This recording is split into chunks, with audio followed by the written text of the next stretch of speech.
월평빌라는 중증 장애인 거주 시설입니다. 경남 거창군 남상면 월평리에 있어서 월평, 11가구 30명이 사는 연립주택이라서 빌라, 그래서 월평빌라입니다.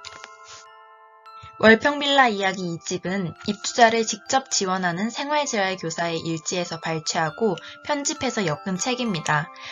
월평빌라가 문을 연 지 벌써 10년, 셀 수 없이 많은 기록 가운데 사회사업의 개념, 가치, 이상, 철학에 들어맞는 사례를 담고 있습니다. 오늘은 이런 사례 중 진정한 장애인 복지란 무엇인지에 대해 생각해보게 하는 사례 하나를 소개해볼까 합니다. 집에 있으라, 가만히 있으라. 월평빌라 문을 열었을 때 학생이 12명 있었습니다. 특수학급을 편성하도록 권유받았지만 일반 학교에 다니게 지원하겠다고 했습니다.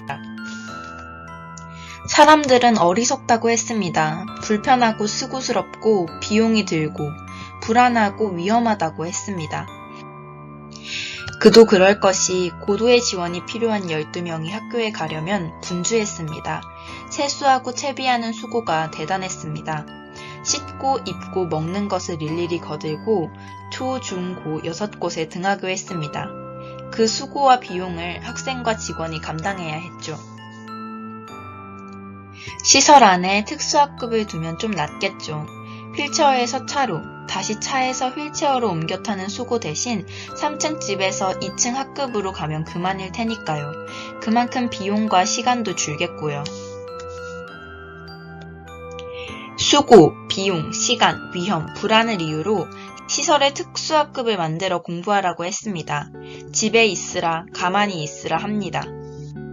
장애가 있어도 시설에 살아도 학교를 다녀야 하는 이유, 그 이유가 분명해야 12명을 6개 학교에 보내는 발걸음이 당당하고 가벼울 것 같아서 그 이유를 찾아보았습니다. 학생이 학교에 다니는데 학생, 가정, 학교, 사회가 얼마쯤 수고, 비용, 불안, 위험을 감당합니다. 누구라도 감당하며 학교를 다녔고 감당하며 학교에 보냅니다. 장애, 비장애 구분할 게 아니었습니다. 그러니 장애가 있어도 시설에 살아도 그것을 감당하며 학교에 다녀야 합니다. 조금 더 들여다보았습니다. 더 많은이라는 수식어가 따라다녔습니다. 장애가 있으니 시설에 사니 더 많은 수고와 더 많은 비용과 더 많은 불안과 더 많은 위험이 따른다는 겁니다. 수식어 더 많으니 시설에서 공부하라는 배경이 되는 거죠. 그럴까요? 월평빌라는 말합니다. 그렇다면 진정한 장애인 복지는 더 많은 수고와 비용과 불안과 위험이 있다면 더 많은 수고를 감당하고 더 많은 비용을 들이고 더 많은 관심을 갖고 더 많은 대안을 마련해야 하지 않을까요? 그렇게 해서 장애가 있어도 시설에 살아도 학교에 다니게 해야 하지 않을까요? 학교에 다녀야 하는 이유가 또 있습니다. 학교 생활은 글을 배우고 수를 깨우치는 데 그치지 않습니다. 학교는 처음 접하는 사회로서 관계를 배우고 관계를 쌓고 질서를 배우는 삶의 현장입니다. 그래서 학교 생활을 돌아보면 공부에 앞서 추억을 떠올리는 게 아닐까요? 학교 오가는 길에 맞는 눈과 비와 바람과 햇살도 학교 생활이고 거기서 삶을 사랑하고 통찰하고 사람을 생각할 감정과 힘을 얻습니다. 장애가 있으니 시설에 사니 시설 내 특수학급에 다니라는 건 공부가 학교 생활의 전부라고 보는 것 같습니다. 공부가 삶에 미치는 영향이 적지 않지만 학교 생활은 매우 다양합니다. 비단 학교 생활만 그런 것이 아닙니다. 영화를 본다는 건 어떨까요? 영화를 본다는 건 영상과 소리만으로 완성되지 않습니다. 최근에 개봉한 어느 영화는 여성들이 꼭 봐야 할 힐링 영화라고 홍보합니다. 80년대 민주화 운동을 담은 영화는 그 영화를 보는 것이 마치 정치에 참여하는 행동 같습니다. 영상과 소리가 영화의 기본 요소이기는 하지만 영화를 본다는 건 꼭 거기에 머물지는 않습니다.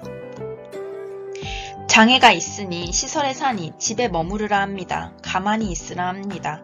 시설 입주자를 사람으로 본다면 또래 아이들과 어울려 학교를 다니며 사회를 마주하고 관계를 쌓고 질서를 배우게 해야 합니다. 바람과 햇살과 비와 눈을 맞게 해야 합니다. 더 많은 수고와 비용을 들이고 더 많은 불안과 위험을 감수하면서 말이죠. 어떤가요? 그동안 장애인을 위한다며 장애인들이 비장애인들과 분리되고 격리되어 생활하는 것을 바라지는 않으셨나요?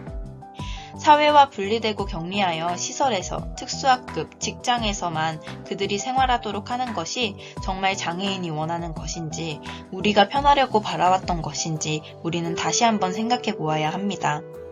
장애인도 자연적인 지역사회 내에 거주해야 합니다. 그것이 더 불편할지라도 그 불편을 감수하며 우리 옆에 똑같이 거주할 수 있도록 해야 합니다. 그것이 이 책에서 말하는 진정한 장애인 복지입니다. 영상 끝까지 봐주셔서 감사합니다.